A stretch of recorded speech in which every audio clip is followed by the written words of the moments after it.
Merci, bonsoir à tous, merci de votre invitation. Il est plus facile de prévoir les continuités que les ruptures, de manière générale, mais la continuité que j'aimerais prévoir aujourd'hui pour 2015, c'est précisément celle d'une rupture. Parce qu'il y a bien une rupture stratégique en cours, ou en tout cas une rupture dans notre environnement stratégique qui a été entamée ces dernières années, qui a été particulièrement visible en 2014 et que 2015 devrait prolonger. Et le symptôme principal de cette rupture, c'est la multiplicité des crises. L'été 2014 était, de ce point de vue, sans précédent dans leur simultanéité, Camille l'a rappelé tout à l'heure, leur ampleur et leur dispersion. Syrie, Ukraine, Gaza, Libye, Irak, Sahel, mer de Chine, Ebola, etc. Ce n'était ni une coïncidence, ni un accident. C'est-à-dire que nous ne vivons pas une crise, nous ne vivons pas même une série de crises, nous vivons bien un changement de monde. Car la multiplicité des crises apparues en 2014 et qui se confirmera en 2015 a des causes structurelles. La première, c'est la mutation du système international. La guerre, disait Kenneth Waltz, la guerre existe parce que rien ne l'empêche. L'état de nature du monde est violent. Cette violence était jusqu'alors relativement contenue par l'équilibre des puissances, la bipolarité de la guerre froide, puis par l'hégémon américain, c'est-à-dire le moment relativement unipolaire des années 90 et début 2000. Mais le monde change, il n'est plus bipolaire, il n'est plus unipolaire, il n'est pas encore multipolaire, il est dans une phase de transition qui a du mal à trouver son nom. Certains parlent d'apolarité, de non-polarité, de bimultipolarité, etc. Et cette phase de transition se caractérise par une diffusion de la puissance. Cette diffusion est elle-même causée par différents facteurs. D'abord, on l'a rappelé à l'instant, l'affaiblissement de l'hégémon américain, c'est-à-dire la fin du moment unipolaire. Les États-Unis restent encore la seule superpuissance, sans quoi rien n'est possible encore, à mon avis, mais elle n'est plus hégémonique et c'est devenu une puissance réticente. Deuxièmement, l'émergence de nouvelles puissances étatiques, ou la réémergence pour certaines d'entre elles, c'est le cas de la Chine, qui, comme l'a bien dit Haro, retrouve la diplomatie de sa géographie. Ensuite, la moindre prévisibilité des relations avec ces acteurs nouveaux, qu'il est plus difficile de classer en alliés et adversaires, puisqu'ils peuvent coopérer sur certains sujets et s'affronter sur d'autres. Et puis la multiplication des acteurs non étatiques, dont certains sont des groupes armés qui, comme Daesh et Boko Haram, ont des ambitions transnationales qui remettent en cause l'ordre westphalien. Autrement dit, l'érosion de l'État à laquelle on assiste, elle a lieu soit volontairement par le haut, dans une mise en commun de la souveraineté, c'est ce qui se passe avec l'Union européenne, soit involontairement par le bas, lorsque les assauts des groupes armés dissolvent la souveraineté étatique, comme en Irak. Il y a aussi comme facteur la démocratisation des technologies destructives et de l'information, qui permet à des individus et des petits groupes de plus facilement projeter leur puissance, comme on l'a vu avec le 11 septembre, avec l'affaire Snowden ou les succès de Daesh. Et enfin, la quasi-disparition de la dissuasion nucléaire comme modérateur d'initiatives belliqueuses. L'arme nucléaire n'empêche pas Israël de recevoir des roquettes et le Pakistan d'être un État fragile. La menace nucléaire n'est plus utilisée pour empêcher ou réfréner un conflit. Ça ne veut pas dire que l'arme nucléaire n'est plus utile. Tous ces facteurs expliquent la diffusion de la puissance. La diffusion de la puissance, c'est la première raison de la multiplicité des crises. Pour le dire simplement, il y a plus de force à contrôler et nous avons moins de force pour le faire. Mais il y a d'autres raisons à la multiplicité de ces crises. Certaines d'entre elles s'entretiennent, Libye-Sahel par exemple. Des acteurs régionaux jusqu'alors médiateurs s'affaiblissent ou deviennent ambivalents, Égypte-Turquie. Et il y a un effet de diversion d'attention. Autrement dit, les crises arrivent en partie parce qu'elles sont éclipsées par d'autres. Certaines de ces causes sont conjoncturelles, mais d'autres, dont la première est la plus importante d'entre elles, la mutation du système international, sont structurelles. Et c'est pourquoi cette série de crises simultanées à laquelle on a assisté en 2014 n'était pas un accident, mais un moment de l'histoire. Et c'est pourquoi on peut prévoir qu'en 2015 prolongera les crises de 2014 et en amènera peut-être de nouvelles. Ces crises, comme on dit pudiquement, peuvent être de vraies guerres, et même des guerres majeures. En menant une guerre hybride, alliant désinformation, forces spéciales, actions cyber et manœuvres conventionnelles avec des chars et de l'artillerie, même des gesticulations nucléaires, on a vu des manœuvres de bombardiers stratégiques, les provocations russes de 2014 ont ravivé dans l'opinion européenne le spectre de la guerre majeure. Il est important de comprendre que les guerres majeures, si elles sont moins probables, pour plusieurs raisons, en premier lieu, l'interdépendance qui n'a jamais été aussi grande. Ces guerres majeures restent possibles. On peut même envisager une guerre majeure avec un usage limité d'armes nucléaires. Des scénarios présents dans les doctrines russes, chinoises, pakistanaises et indiennes qui donnent lieu à des prolongements dans la littérature. La probabilité d'une guerre majeure est faible mais non nulle. Elle est croissante dans 3 régions en particulier, l'étranger proche de la Russie, l'Asie du Nord-Est, on l'a dit tout à l'heure, et le Moyen-Orient. Or, en 2015, les tensions pourraient s'accroître dans ces 3 zones. Alors faisons, en ce début d'année, quelques paris. En 2015, les négociations sur le nucléaire iranien n'aboutiront pas. Assad sera toujours au pouvoir. Les tensions entre Israël et l'Iran augmenteront. Elles se sont déjà accrues aujourd'hui, vous l'avez vu avec la mort d'un général iranien dans un raid israélien en Syrie. Il y aura une intervention militaire en Libye. Un retour de la guerre civile en Afghanistan, avec une éventuelle reprise du pouvoir par les talibans. La lutte contre Daesh fera des progrès en Irak, mais pas en Syrie. La situation en Syrie se dégradera. Le Mistral ne sera pas livré. La situation économique russe se détériorera et la répression sur la société russe se durcira. Moscou maintiendra un état de guerre réfutable, ce que les Anglais appellent deniable warfare, dans le Donbass. L'enjeu sera alors pour nous d'éviter l'escalade et de retrouver les moyens du dialogue. Il y aura davantage d'attaques dans le cyberespace, 5e champ de bataille, et une attaque cyber majeure contre une entreprise française, mais on ne le saura peut-être pas. En Afrique, il y aura d'autres situations du type Mali, parce que les mêmes facteurs de déstabilisation sont présents ailleurs, et qu'en Afrique francophone, seule la France, on l'a dit aussi, semble avoir les moyens et la volonté d'agir. Mais ces moyens s'étiolent, la corde se tend, on le rappelle tous les jours, il faut donc les renforcer. La question de l'armement de nos drones, en particulier, se posera en 2015 avec davantage d'acuité. En somme, le monde de 2015 rassemblera encore davantage à celui du début du XXe siècle, un monde hobbésien, où la brutalité des relations internationales se confirmera en dépit de la rhétorique développée pour la dissimuler. Dans le monde de 2015, il sera encore plus évident que parler de communauté internationale ou même de Nations Unies, c'est exprimer un vœu, un objectif, former une communauté, être unis, pas une réalité. On devrait plutôt parler de société internationale, comme le recommandait déjà Aron et l'école anglaise en théorie des relations internationales. Pour 2015, on peut pour finir faire les recommandations suivantes. Premièrement, être proactif, sans pour autant être impulsif. La Syrie a montré que les coûts d'une action croissent à mesure qu'on attend pour s'y résoudre. Deuxièmement, la France doit être force de proposition, comme elle l'est par exemple avec son initiative d'encadrer le veto en situation de crime de masse. Je vous invite d'ailleurs tous au colloque que nous organisons sur cette question après-demain à Sciences Po.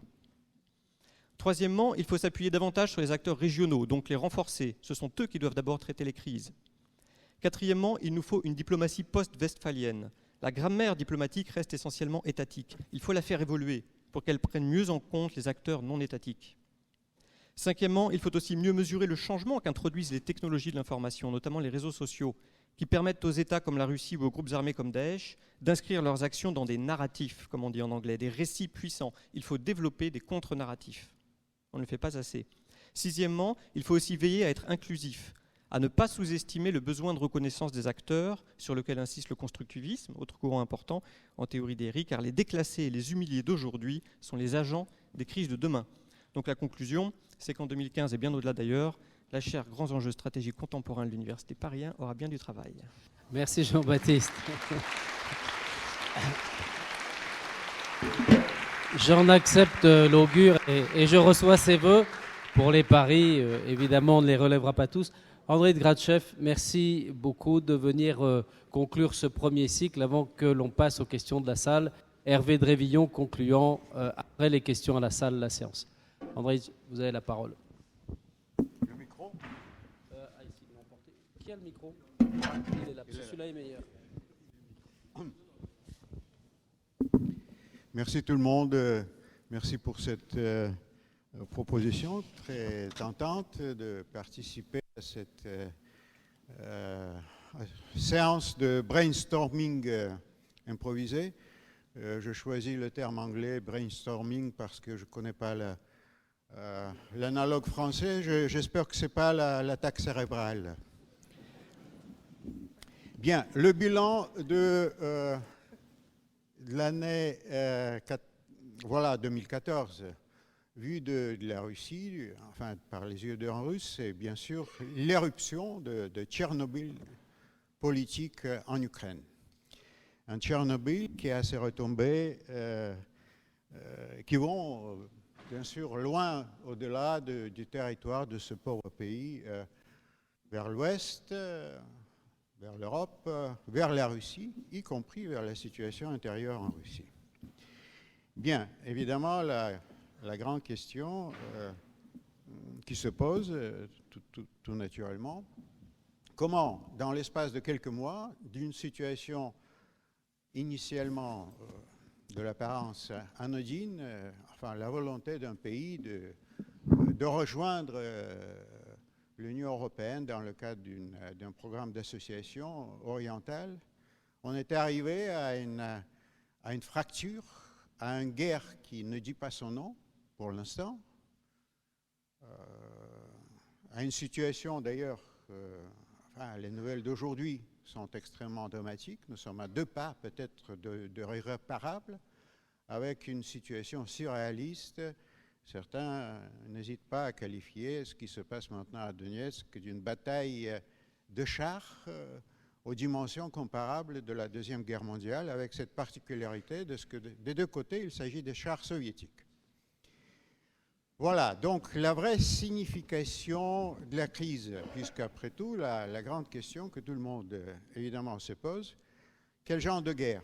S'agit-il de la dernière guerre soviétique ou de la première guerre de Vladimir Poutine, de la Nouvelle-Russie, qui est de retour sur la scène internationale, après être sorti de son tunnel de la transition, une Russie revancharde, et qui revendique sa place sur la scène internationale.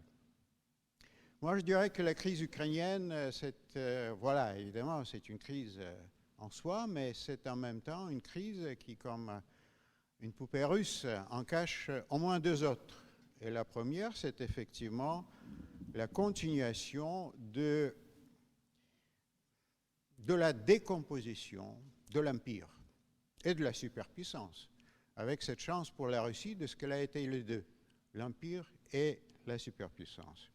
Et donc c'est un processus, la décomposition des empires, et vous, ici en France, vous en savez quelque chose, ça peut prendre plusieurs décennies, peut-être des siècles. Pour la Russie, c'est allé assez vite, ça s'est accéléré avec l'étape où les anciens partis de l'Union soviétique et de l'Empire russe sont arrivés au point de non-retour, avec d'abord la Géorgie il y a 2 ans, il y a combien déjà plus, voilà, maintenant avec l'Ukraine, avec l'annonce par ces anciens républiques soviétiques, mais aussi les anciens partis de l'Empire russe, eh bien, de prendre le large et de se séparer définitivement, peut-être, de la Russie.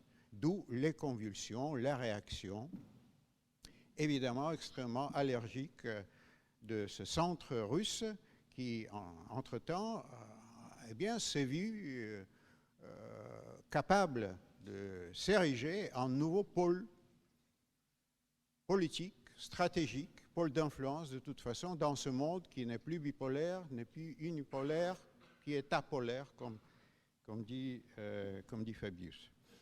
Bien, mais ce processus a été considérablement, dramatiquement aggravé par une autre crise que révèle actuellement la crise ukrainienne. Et cette crise, c'est la crise de la sortie de nous tous de la guerre froide. On a échoué dans cette sortie. L'Occident, l'Europe, la Russie, on n'a pas pu profiter de la chance de la fin de la guerre froide, de la chute du mur du Berlin et du rideau de fer, au point de ce qu'actuellement on est face à une réelle possibilité, perspective de l'apparition de nouveaux murs, pas psychologiques, pas politiques, mais matériels.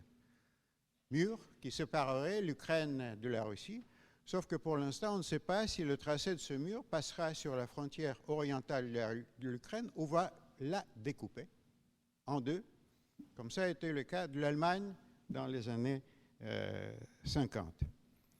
Bien, voilà pour la Russie la sortie de la guerre froide.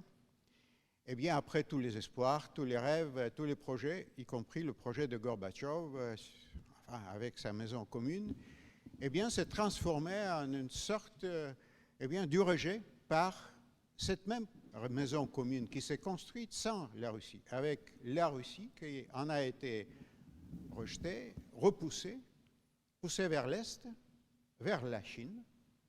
Et d'ailleurs, nous ne soyons pas surpris à ce que pourra se réaliser, après tout, ce qui peut être considéré par les sociétés russes, une sorte de l'alliance contre nature, la Russie et la Chine, qui ferait en même temps le cauchemar stratégique, encore une fois, comme ça a été le cas de cauchemar des Américains dans les années 50.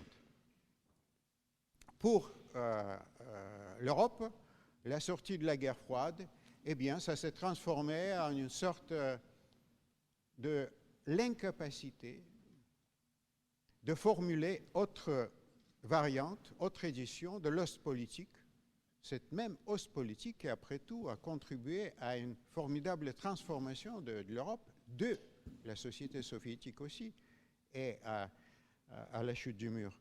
Alors que cette nouvelle édition de l'Ostpolitik, déléguée par l'Europe à la Commission de Bruxelles, à la Nouvelle Europe, qualification de Rumsfeld, c'est-à-dire Pays-Baltes, Pologne, voilà, qui ont toujours leur compte à régler avec la Russie, s'est transformée en une nouvelle variante de la politique de dissuasion de la Russie. D'où, voilà, la pauvre Ukraine qui devient le terrain et l'otage des deux, au moins deux conflits ou de deux grandes malentendus. Avec l'Europe qui est en train de voir dans Poutine et dans son opération en Ukraine le début de l'offensive stratégique. Un Poutine, impérateur soviétique, à peu près. Hillary Clinton n'hésite pas à le comparer à Hitler.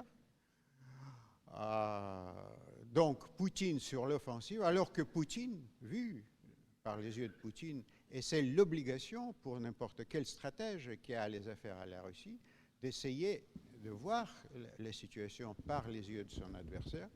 Donc pour Poutine, curieusement, il s'agit de l'opération défensive. Bon, c'est vrai, défensive à peu près dans le genre qu'a qualifié De Gaulle l'invasion soviétique en Tchécoslovaquie, mais défensive pour son système, mais pour aussi une sorte de la sphère naturelle, la présence logique, stratégique, économique et autres de sa Russie. De ce point de vue, curieusement, même l'opération de l'annexion de la Crimée pour Poutine, face à la perspective pour lui possible, pourquoi pas, de la transformation de la Crimée en une base militaire de l'OTAN, avec Sébastopol devenant eh bien, la base de stationnement des navires américains, aussi pareil. C'est une sorte de casus belli qui peut être comparé eh bien, à une sorte de la réaction de Kennedy à l'installation par Khrouchtchev des missiles à Cuba en 1962. Bien. Comment éviter maintenant l'engrenage? Parce que, eh bien, on peut très facilement, trop facilement, arriver à une situation où la suite des événements risque à nous échapper à tout le monde. D'abord, essayer de lever ces ambiguïtés, rassurer l'autre sur ses vraies intentions. D'ailleurs, à l'occasion de la guerre russo-géorgienne, l'Europe, France et l'Allemagne, Sarkozy et Merkel à l'époque, et ensuite Sarkozy qui a eu, par chance pour l'Europe, pour la Russie, mais aussi pour la Géorgie, était à la tête de l'Union européenne, a trouvé une porte de sortie honorable, un compromis qui avait la grande valeur d'être interprété de la façon différente, peut-être opposée par les deux parties. Voilà. Sauf que maintenant, on voit malheureusement l'absence, l'effacement de l'Europe face à une situation qui la concerne peut-être la plus directement. Puisque si dans cette situation il y a des perdants, ce sont, à mon avis, en commençant bien sûr par l'Ukraine, mais c'est l'Europe et la Russie. Il y a les gagnants, les Américains et les Chinois. C'est une évidence. Mais raison de plus pour l'Europe de prendre l'initiative. Et cette initiative, à mon avis, je pourrais la résumer en 3 F. C'est 3 F, à mon avis, qui pourraient indiquer le chemin de la sortie de cette impasse. C'est la fédéralisation pour l'Ukraine, qui mérite, avec cette diversité de de ce pays, eh bien, autant, je dirais, de la souplesse de sa structure d'État comme l'Allemagne, la finlandisation, donc la déclaration de non-alignement, ce qui va considérablement rassurer la Russie. Et mon troisième F, c'est la France. À mon avis, le rôle de la France sur le continent européen, dans le processus, je dirais, du maintien de sa stabilité, mais aussi de la recousure eh bien, de ce continent, ne peut être délégué ni à Bruxelles, ni à la Nouvelle-Europe, ni même à l'Allemagne. Merci. Merci beaucoup.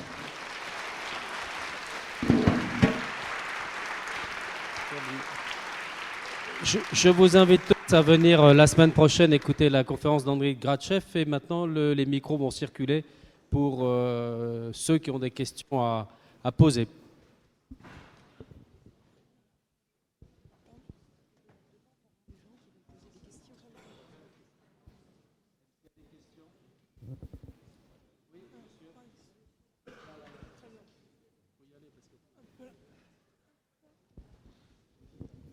Merci. S'il vous plaît.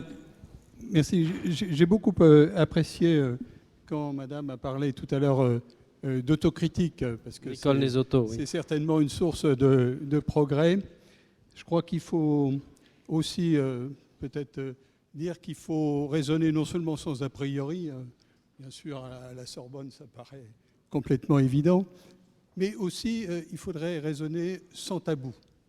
Or, il y a deux mots, deux points dont je n'ai pas entendu parler et qui pourtant me semblent quand même éclairer fortement, et pour ça je pense qu'il faudrait les creuser, les questions stratégiques de confrontation stratégique. Ces deux mots, c'est, Israël, c'est l'âme. Israël, islam. Alors, Israël, islam. Je vous demande de faire des questions courtes, monsieur. Si vous voulez qu'on vous réponde, des questions courtes. Donc il y a deux mots. Nicole, tu veux répondre au fait que à ces deux questions qui n'auraient pas été posées ou qui n'auraient pas été abordées, la position de l'islam et d'Israël? D'abord, ce ne sont pas des tabous. Ensuite, ce n'est pas comparable. Je ne vois pas pourquoi. Ça commence toutes les deux par un « i », effectivement. Mais je crois que ça n'a strictement rien à voir. Il me semble que pratiquement toutes les interventions ont parlé de la déstabilisation d'une grande partie du Moyen-Orient. Et moi, j'ai beaucoup parlé de la confusion stratégique dont j'espère que ces débats nous dédouaneront. Mais... Oui, deux choses. D'abord, effectivement, si on dit Israël et Islam, à mon avis, on est déjà dans la confusion stratégique que dénonçait Nicole Nesotto. Deuxièmement, pour avoir écrit moi-même, il y a 3 mois, pour avoir été interviewé sur le sujet israélien et pour avoir dit que la probabilité d'une nouvelle guerre avec le Hezbollah était extrêmement forte, les événements d'aujourd'hui ont plutôt tendance, malheureusement, à donner raison. Troisièmement, nous avons été plusieurs à parler de djihadisme. J'ai dit que le problème du vocabulaire est une question ouverte, elle est brûlante, elle est ultra sensible. On avait parlé aux États-Unis il y a quelques années d'islamo-fascisme, ce qui à mon avis est idiot, d'islamo-nazisme, c'est encore plus crétin. On peut se demander s'il y a quelque chose qui tournerait pour décrire ce que fait Daesh, par exemple. Est-ce que ce n'est pas une forme d'islamo-totalitarisme? Je ne sais pas. En tout cas, cette question sémantique, elle est brûlante, mais elle est aussi, il faut la garder ouverte. Et donc, je pense que si nous avions eu un petit peu plus de temps, vous aurez vu qu'à mon avis, tous les intervenants, qu'on n'avait pas de tabou. Alors, est-ce qu'il y a d'autres questions? Oui, Bonsoir. Oui. Bonsoir. Mettez-vous debout. Merci. J'aimerais faire une remarque en fait sur ce qui a été dit, si vous me permettez. Donc, oui, il a été beaucoup question ce soir de conflits et de guerre, mais il me semble qu'il y a un front qui n'a pas été évoqué, c'est celui de la guerre économique. Et face à une instabilité sécuritaire croissante, l'outil militaire français va être fortement sollicité. Or, il faut avoir les moyens de financer les interventions, et pour cela, il faut une économie forte. Ainsi, face à la dégradation de la situation économique française, une question fondamentale se pose pour l'avenir stratégique de nos pays. Comment assurer l'accroissement de la puissance de la France par la mise en œuvre d'une stratégie économique? Merci. Merci beaucoup. Est-ce qu'il y a on va réunir quelques questions parce que sur ce point, il me semble qu'il y avait eu des interventions. Est-ce qu'il y a une autre question? Monsieur, les étudiants, allez-y. Alors moi, ma question, c'est sur la Russie. Je voulais savoir, est-ce qu'on pourrait avoir d'autres opérations de Poutine pour garder son influence, de type Ukraine, par exemple, en Biélorussie, ou alors au Kazakhstan, pour éviter que ces pays d'ancienne Union soviétique quittent le giron russe. Voilà. Merci. Alors, Camille répond à la première question, s'il veut bien, sur la problématique de l'adossement à une économie d'un instrument militaire, et Andrei Gratchev se répond pour répondre à la seconde. Il est évident que, c'est classique, que la question de la puissance, ne se résume pas à l'outil militaire, et que disposer de capacités économiques performantes est une condition nécessaire, pas nécessairement suffisante, mais nécessaire pour être un acteur international important. Moi, cela dit, je voudrais peut-être tordre le cou à l'idée selon laquelle il y aurait une sorte de choix cornélien à faire entre peut-on sortir des dettes, connaître leur redressement économique, ou doit-on garder un outil militaire et des dépenses militaires. Aujourd'hui, les dépenses militaires représentent grosso modo 1,5 point de PIB. Ça fait 3% de la dépense publique en France. Donc, on dépense à peu près 31 milliards d'euros sur 1000 milliards de dépenses publiques. Donc je ne crois pas que le lien, je dirais, entre les deux et la question des... Alors on est sur une dépense publique qui est plus facile à couper que d'autres, certes, mais on est quand même dans quelque chose où on est sur une part de notre richesse qui est extraordinairement modérée historiquement consacrée à la défense en Europe, et où la question de cet arbitrage entre les impératifs économiques, les impératifs de réduction des dettes, etc., et les impératifs stratégiques n'est pas un arbitrage réel, parce que dans la mesure où la dépense militaire ne représente qu'une toute petite fraction de la dépense publique, c'est-à-dire, comme je disais, 3% de la dépense publique. Donc on est sur quelque chose qui est, me semble-t-il, là un faux débat, même si évidemment la question économique est centrale en général. André. Oui, pour répondre rapidement, la toute première réponse, c'est je ne sais pas. Je ne peux rien vous, évidemment, dire pour ce qui concerne l'éventuelle suite, mais en même temps, si on veut essayer de raisonner au-delà, on verra tout de suite que c'est peu probable, parce qu'il faut bien voir quelles sont les motivations de Poutine. Pour lui, l'espace, le territoire de l'Ukraine ou de la Biélorussie, ce n'est pas l'objectif, c'est le moyen. Et même la guerre actuelle, le conflit en Ukraine, c'est le moyen. Le moyen pour aboutir à quoi? À ce que sa Russie redevienne facteur incontournable sur la scène internationale. Bon, schématisant, on peut dire, c'est sa façon d'essayer de faire revenir à la Russie le droit de veto que l'Union soviétique avait gagné à la fin de la guerre froide, et dont, paraît-il, enfin dans l'optique de Poutine, l'Occident, avec son comportement dans la période après la disparition de l'Union soviétique, a essayé de la priver. Merci. Merci. Alors, je crois qu'il y a une question là. Oui. Alors. Oui, de nouveau sur la Russie, pardon. Oui, alors attendez, je crois qu'il y avait un étudiant là qui avait... Alors, je ne sais pas s'il y a un micro qui... Sinon, je vous passe le mien. Allez-y. Excusez-moi, en fait, j'avais une question.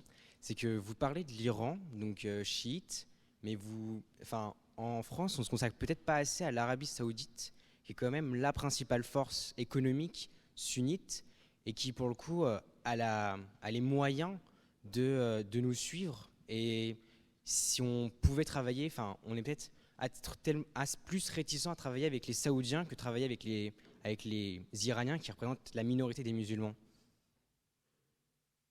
Alors, il y avait une autre question là-haut sur la Russie, on va les prendre ensemble. Oui, pardonnez-moi si cette question doublonne un petit peu avec celle d'avant. Ah oui, essayez pas de reprendre les mêmes questions parce qu'il faut que les autres parlent. Allez-y. Non, simplement, l'annexion de la Crimée n'a pas soulevé beaucoup de réactions. Question très simple, pourquoi Poutine n'est-il pas allé plus loin? Pour dire les choses simplement, pourquoi n'a-t-il pas annexé toute l'Ukraine? Merci. Merci. Jean-Baptiste. Sur la question de l'expansionnisme russe, parce qu'on peut effectivement parler d'expansionnisme. Dans son dernier livre, qui est sorti début septembre. Kissinger donne le faux chiffre d'ailleurs de 100 000 km² par an pris par les Russes entre 1533 et 1917. En fait, quand on refait les calculs, c'est 49 000 km² par an, mais ça reste spectaculaire. Après 1917, ça se réduit. Donc il y a un expansionnisme russe qui va dans plusieurs directions, et nous, on est attentifs à 3 directions en particulier. Vous parliez de Biélorussie, c'est pas le plus probable. Il y a les pays baltes qui ressentent une certaine pression en ce moment, mais ça reste improbable à cause de l'article 5, c'est-à-dire c'est l'OTAN. Et il y a la question de l'Asie centrale, et en particulier du Kazakhstan Nord. Pas nécessairement tout le Kazakhstan. Kazakhstan Nord, c'est le Kazakhstan utile, c'est celui de Baïkonour c'est le grenier, quoi, et des céréales. Donc là, il y aurait une opportunité au moment de la transition, si ça se passe mal, avec la succession de Nazarbayev. Pour l'instant, ça va. C'est donc au moment de la transition de Nazarbayev, c'est pour l'après-Nazarbayev qu'il faudra être particulièrement attentif dans le cas kazakh. Mais le cas kazakh a une différence forte avec le cas ukrainien, c'est la Chine, qui est juste à côté, qui a aussi beaucoup de billes au Kazakhstan et qui ne laissera sans doute pas faire Poutine. Les dernières questions. Oui, bah allez-y. Je vous en prie. On n'a pas répondu à l'Arabie Saoudite, mais vous pouvez suivre tout le cours tout le cycle de la chaire et vous trouverez sans doute quelqu'un qui répondra à votre question.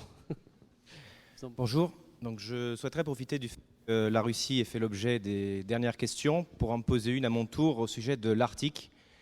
Ces dernières années, Vladimir Poutine a clairement exposé ses volontés expansionnistes dans l'Arctique et j'aimerais connaître l'avis des experts qui ont été appelés à parler ce soir. Merci. Donc l'Arabie Saoudite, l'Arctique, est-ce qu'il y a une dernière question? C'est le moment. Je vous en prie, monsieur. Vous n'avez pas de chance parce que je crois que votre micro ne marche pas. C'est la fatalité des... Oui. Des points passionnants soulevés comme des probabilités de risque avec le Japon, avec la guerre cyberinformatique mondiale. Il m'a semblé qu'il y avait une analyse qui m'a laissé sur ma faim en tant que Français et ce que nous vivons aujourd'hui concernant des revendications à la fois territoriales, culturelles et religieuses sur le Daesh et l'État islamique, qui peuvent appeler à une réflexion extrêmement grave, et avec, je crois, sur l'ensemble de l'Europe, une extension d'une pensée avec un développement culturel dans lequel il y a un respect réciproque à prendre, mais à voir comment, en fait, réfléchir et considérer les facteurs qui jouent sur ce changement très important aujourd'hui du monde. Merci, monsieur. Alors, je vais passer la parole à Yves Boyer, puis à Bruno Tertrais. Yves. Oui, brièvement, 2-3 choses. Quelqu'un a employé le mot de tabou tout à l'heure. Alors, je pense qu'aujourd'hui, en France, il n'est pas possible de parler d'une façon objective ni de la Russie, ni de la politique, disons, du Kremlin, plutôt que de personnaliser avec Vladimir Poutine.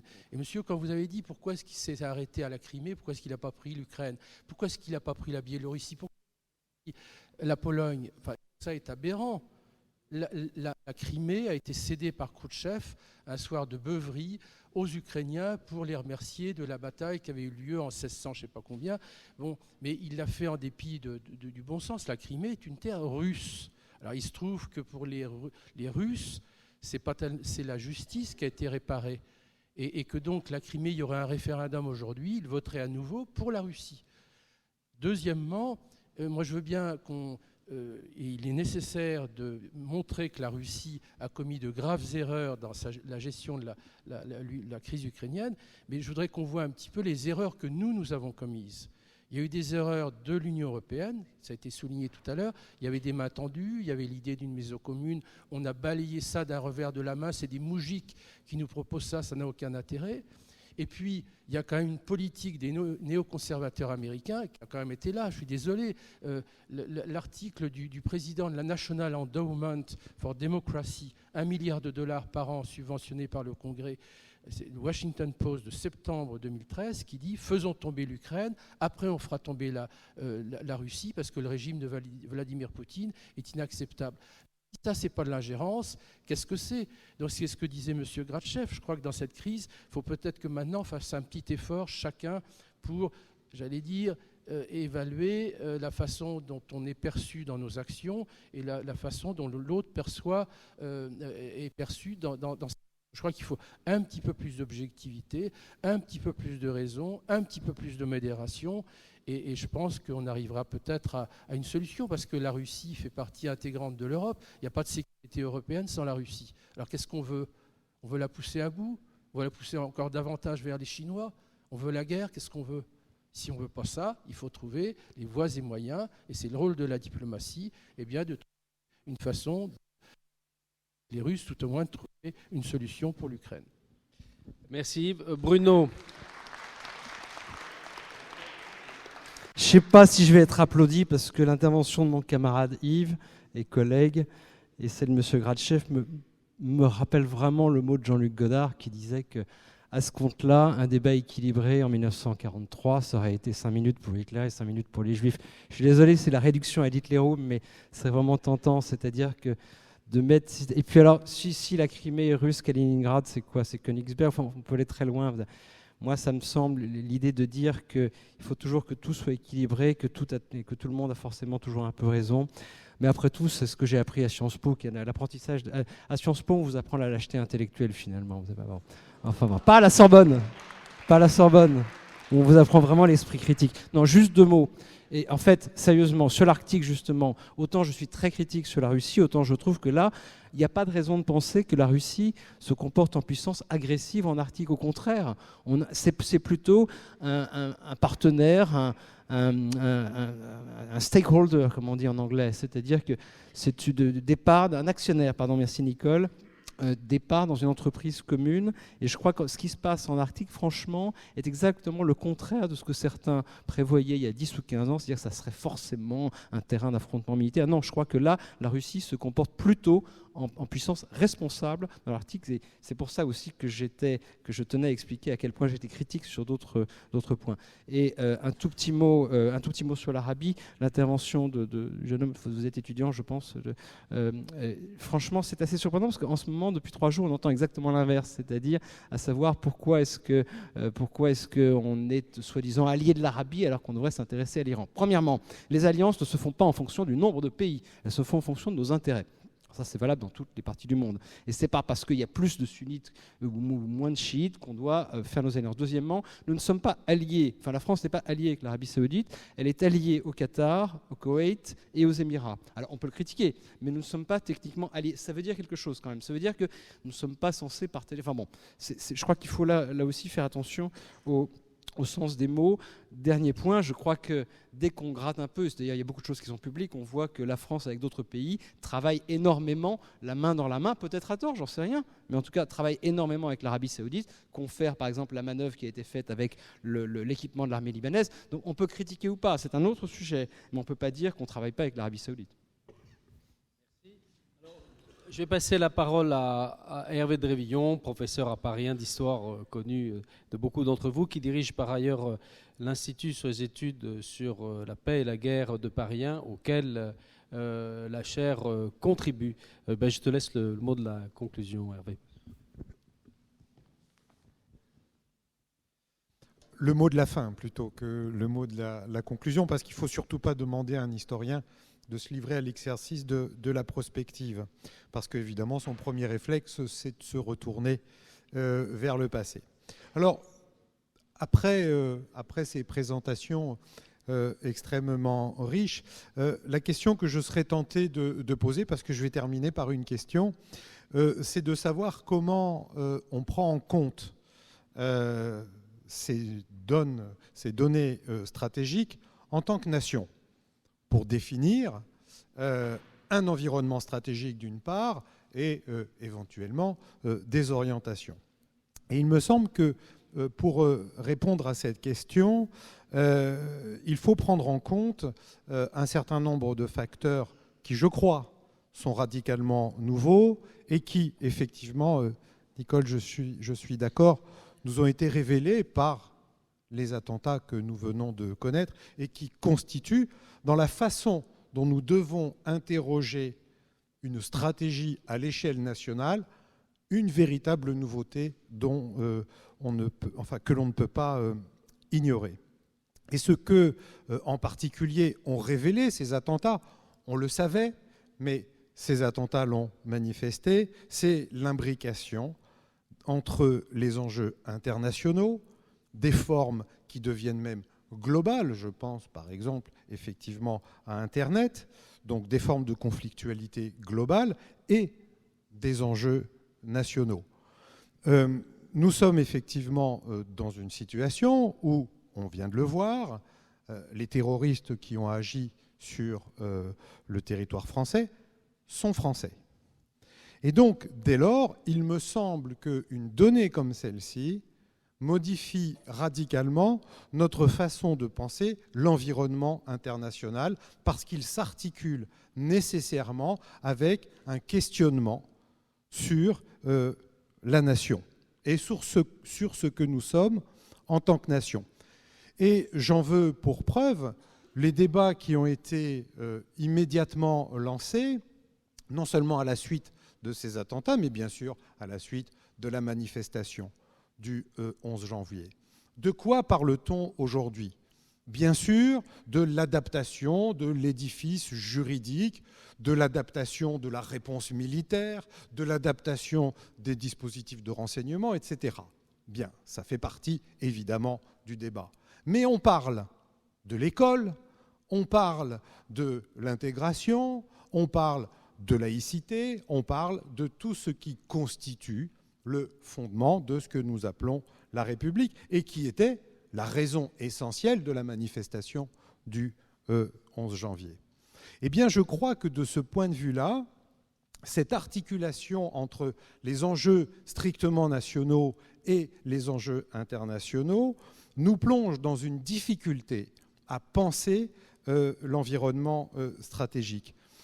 Et on peut le mesurer à un certain nombre d'éléments et surtout à la façon dont sont remises en cause un certain nombre de cadres qui sont les cadres institutionnels qui sont les nôtres, mais aussi qui sont les cadres théoriques avec lesquels on avait l'habitude, depuis des siècles, de penser la guerre. Penser la guerre, justement. Une des grandes questions récurrentes depuis les attentats, c'est « sommes-nous en guerre ?» Question tout à fait étrange pour un historien, puisque on sait en tant qu'historien que quand on est en guerre, on ne se pose pas la question. C'est une sorte d'évidence.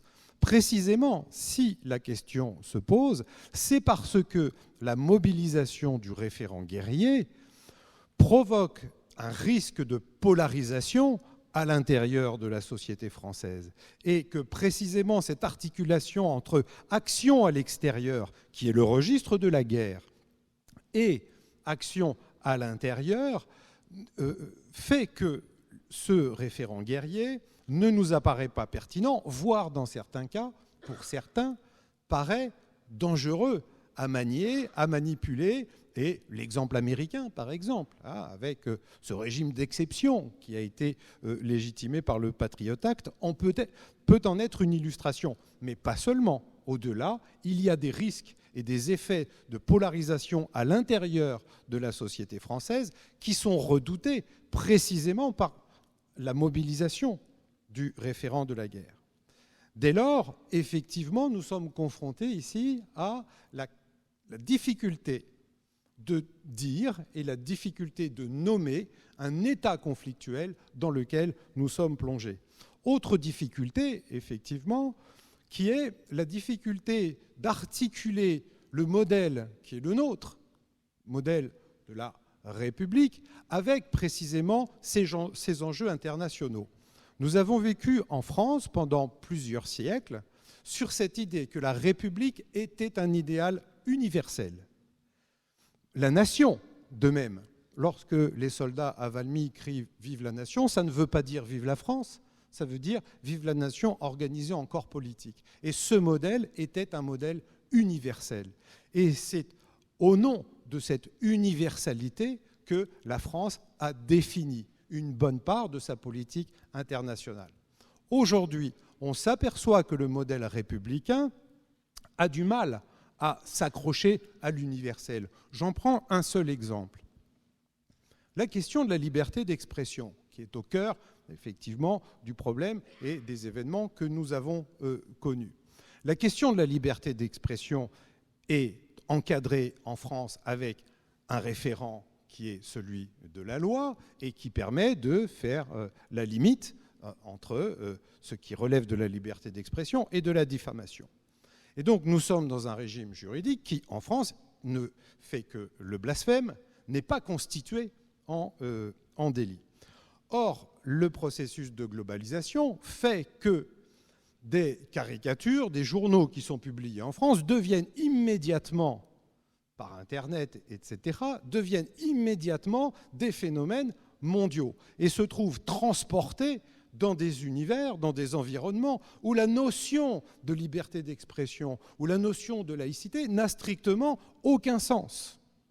Dès lors, effectivement, on assiste à ce choc, effectivement, qui est une véritable confrontation, et qui fait que, finalement, le référent qui est le nôtre, laïcité, liberté d'expression, etc., semble tout à fait difficile, compliqué à, pas exporter, mais à se trouver, à servir de modèle, alors que l'histoire de la République et l'histoire de la France dans les relations internationales s'est longuement appuyée sur ce principe. L'idée de nation elle-même n'est plus pertinente pour affronter un certain nombre de contextes internationaux. Je termine sur un point également, qui est ce fameux continuum sécurité-défense.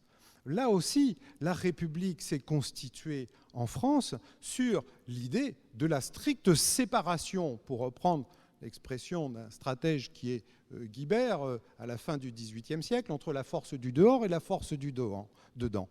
C'est une garantie qui préserve l'état de droit. Or, cette séparation stricte qui a été organisée au cours des siècles, eh bien, cette séparation stricte entre les deux registres de la force publique, la police et l'armée, la guerre et la sécurité, eh bien, aujourd'hui, n'est plus vécue, n'est plus assumée de la même façon.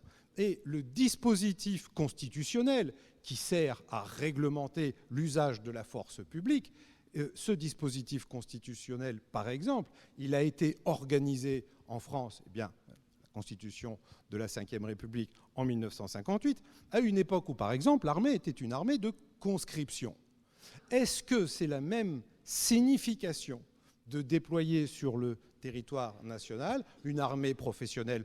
Peut-être, mais qu'une armée de conscrits, mais il me semble que la question n'est pas souvent posée. Par ailleurs, on le voit, même si le déploiement sur le terrain de 10 000 soldats était envisagé, était prévu, il me semble qu'il y a là, s'il fallait s'installer dans la durée dans ce dispositif, s'il fallait, pourquoi pas, envisager d'autres modalités d'action des forces armées qui seraient autre chose, qui pourraient être utilisées pour autre chose qu'un soutien au dispositif Vigipirate. Il y a là des éléments qui sont peu pensés, en particulier dans l'institution militaire, qui considère quand même pour l'essentiel que les tâches domestiques ne constituent pas son cœur de métier et pour lesquelles il y a une sorte de désintérêt.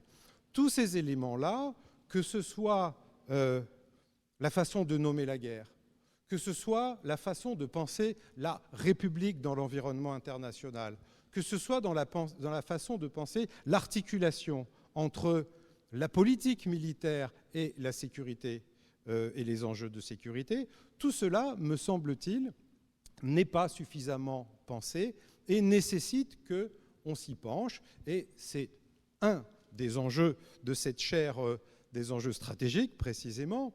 Et pour terminer, justement, je crois qu'on peut souligner l'intérêt de réfléchir aux enjeux stratégiques et l'intérêt stratégique de réfléchir aux enjeux stratégiques. Je m'étais amusé au début de la création de cette chaire, a remarqué que sur le site internet, l'adresse de la chaire, c'est chaire stratégique. Je ne sais plus. Chaire stratégique. Et je m'étais dit, finalement, c'est un petit peu ambitieux.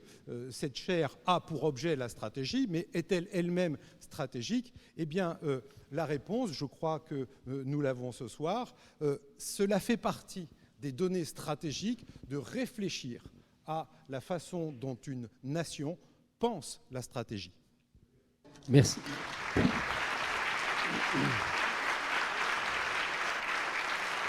Merci Hervé d'avoir donné cette perspective, cet adossement à la réflexion historique à nos travaux.